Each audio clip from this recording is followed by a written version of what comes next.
Hello everybody, welcome to a World of Warships video, and today's video is the top 5 winningest battleships. Now, there is a theme to these that will become fairly obvious, and let's start with number 5. Number 5 is the British Tier 8 battleship, the Monarch, which is a fantastic ship. I do enjoy playing it.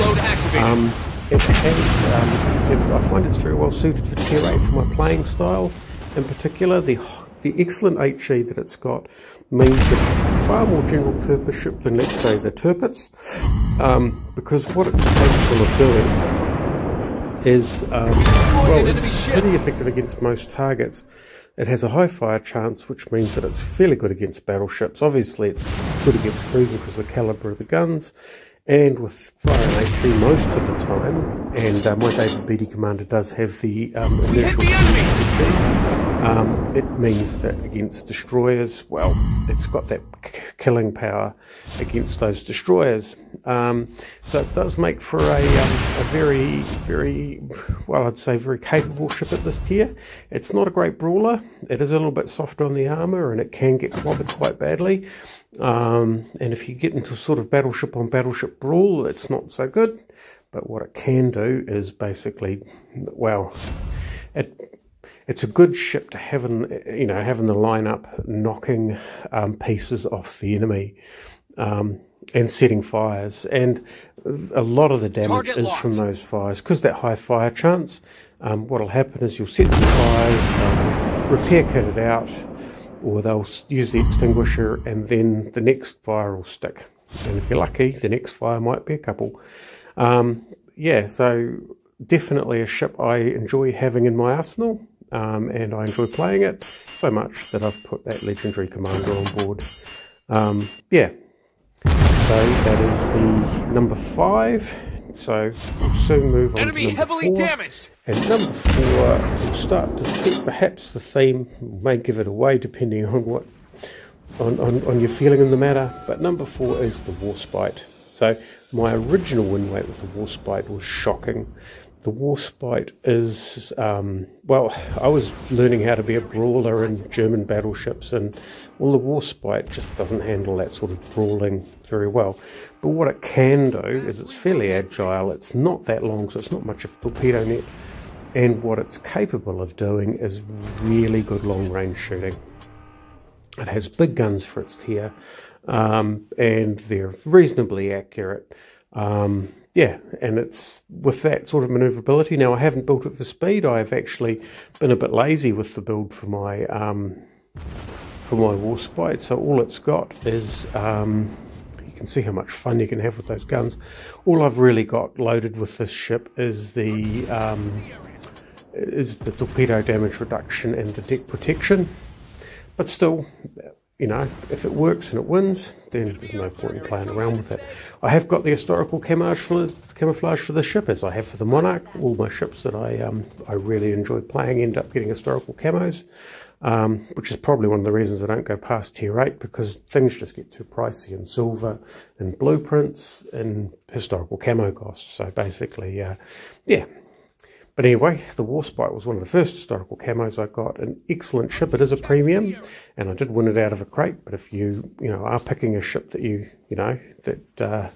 if you get the choice, I would thoroughly recommend it. It's a bit of a blast to play, and it's a very capable ship, as long as you don't try and, well, get carried away with it. And as you can see, well, it is advantaged, unlike most British battleships, it is advantaged more to use the AP, because its fire chance isn't particularly great. But as you can see, it's got rapid reload. Well, I've used it for this case, but rapid reload means you can pretty quickly swing into action with your HE and, yeah, get the job done. Anyway, that is the number 4 winningest battleship in my collection. Number 3 is, well, you'll see it silhouette. Well, you can tell from the silhouette what number 3 is. Number 3 is the HMS Nelson. This has a 70% win rate. So one of the things that I have neglected to do, and realised I've neglected to do, is tell you what the win rates were. So the Monarch has a win rate of 65%. The Warspite has a win rate of 67%. Now they both had sub 50% win rates. In fact, I think one of them, probably the Warspite, was my worst ship the first time I pulled my stats at about 40%. So to make it into the top 5 list means that A, I've played it a lot, and B, I've improved a lot.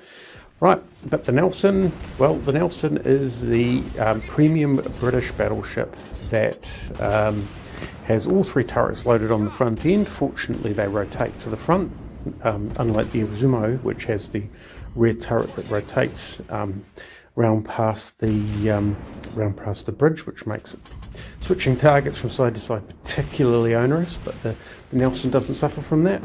It's available for free XP and then 1 silver. It is a bit of an interesting ship to get used to. All those turrets on the front means that you can do a very good job of bow tanking, which you have to do because it is actually quite a soft ship, and as you can see, it's taking a lot of punishment. One of the things that I have done is loaded up the David Beatty captain in the ship, which means that the heals are much improved. It's not like the PC game where the heals are dependent upon the ship. The repair kits only really improve with the commander. Now these HE guns, they're very powerful, and they start a lot of fires.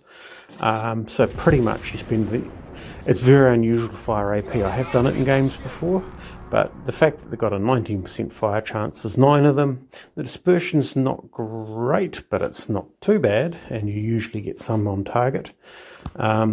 Yeah, so it makes for a ship that's quite capable of, well, you don't get as many citadels, but they are 16-inch guns, and they do a lot of damage, but you get a lot of fire damage to make up for it. As you can see, the enemy team is down to 1 destroyer, and that is possibly the one superpower that I really enjoy the most with the Nelson. And the Nelson is one of those sort of rare ships that is capable, you know, because you've got HE loaded all the time, is really capable of dealing with destroyers. And as you can see, well, a lone destroyer is popping out the rear there. Yeah, this is the anatomy of how not to deal with a Nelson in a destroyer. I think this destroyer would probably be better off trying to cap out our base, because none of us are able to get back there in time. He certainly had enough time to do it. It wouldn't have won him the game, and maybe we can commend him for trying to win the game.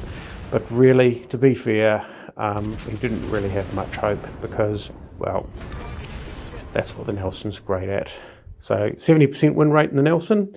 It's my 3rd most winningest battleship. Yeah, and a great little destroyer hunter to boot. Number two most winningest ship. If you couldn't tell from the 14 main battery hits on that Wyoming, with 14 main battery, is the Agincourt, the Tier 5 British battleship. Now this is another premium ship, and it was one from, I think, mission crates. I prayed that I wouldn't win the October Revolution, because I'm not really too keen on that ship. I was sort of hoping for something like the Dunkirk, but to be fair, I was pretty happy to get the Agincourt after the fact, because the Agincourt, well, with those 14 guns loaded with HE, this Agincourt, people say it can one-shot a destroyer from full health. It definitely can. Definitely.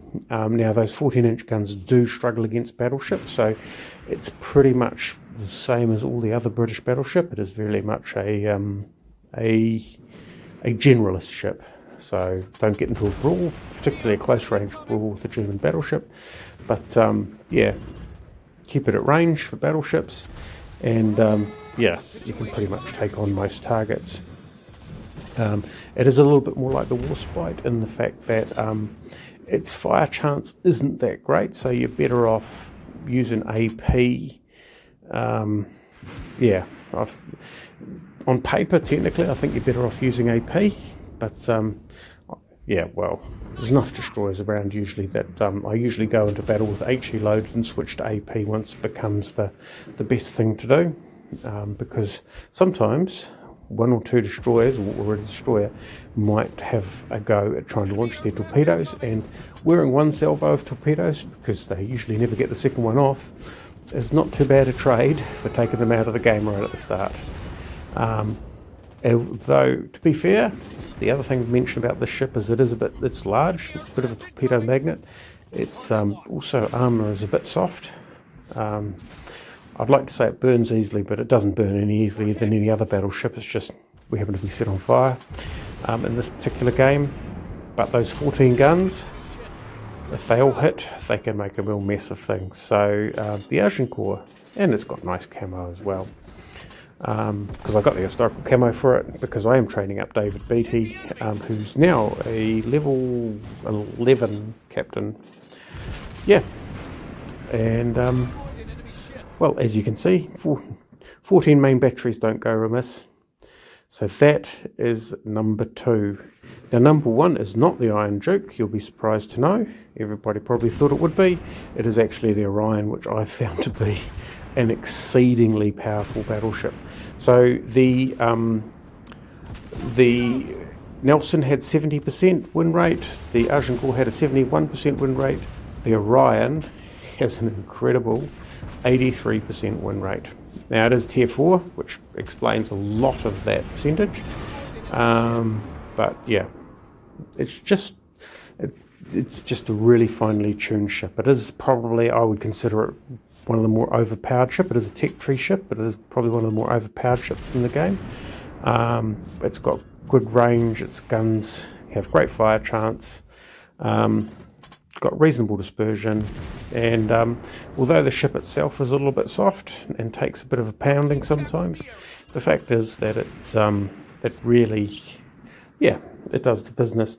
Now, as you can probably tell from the theme, these are all British battleships. Now that isn't to say that the British battleships are overpowered, so let's get to the serious part of the discussion. The reason that these are my winningest ships is probably because A, I play them most often, so I'm most used to them. I have a legendary commander in them that I've been training up, which will help, but not as much as the fact that I enjoy playing them and they suit my style. It's perfectly possible that you could have 5 winningest battleships that are none of these. So if you don't know how to use the Warspite or the Nelson, I can assure you it can be pretty disheartening to have the ship broken apart by enemy fire, you know, without doing much damage, which is what my initial games were like.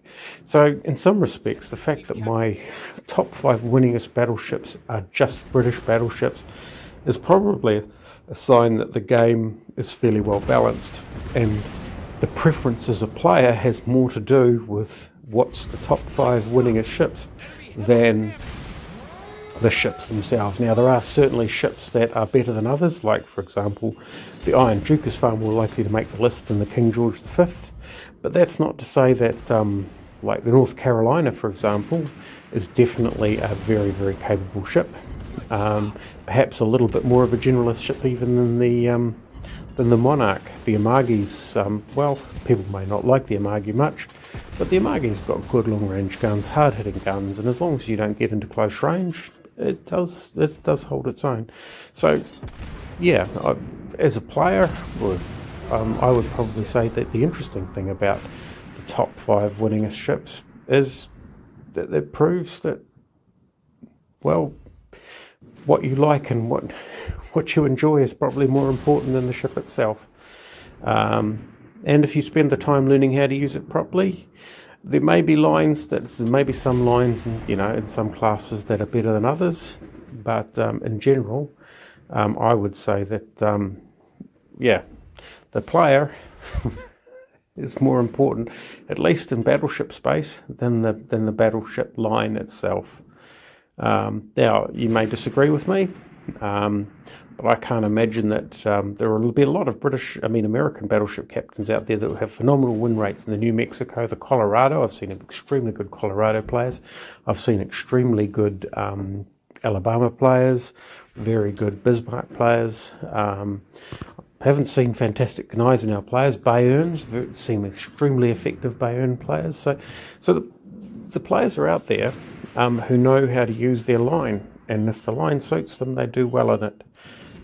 So yeah, So although my top 5 Winningest battleships are all, well, British, it doesn't mean that you should stop grinding everything else and go to the British line. Actually have a look at your stats, see what does well.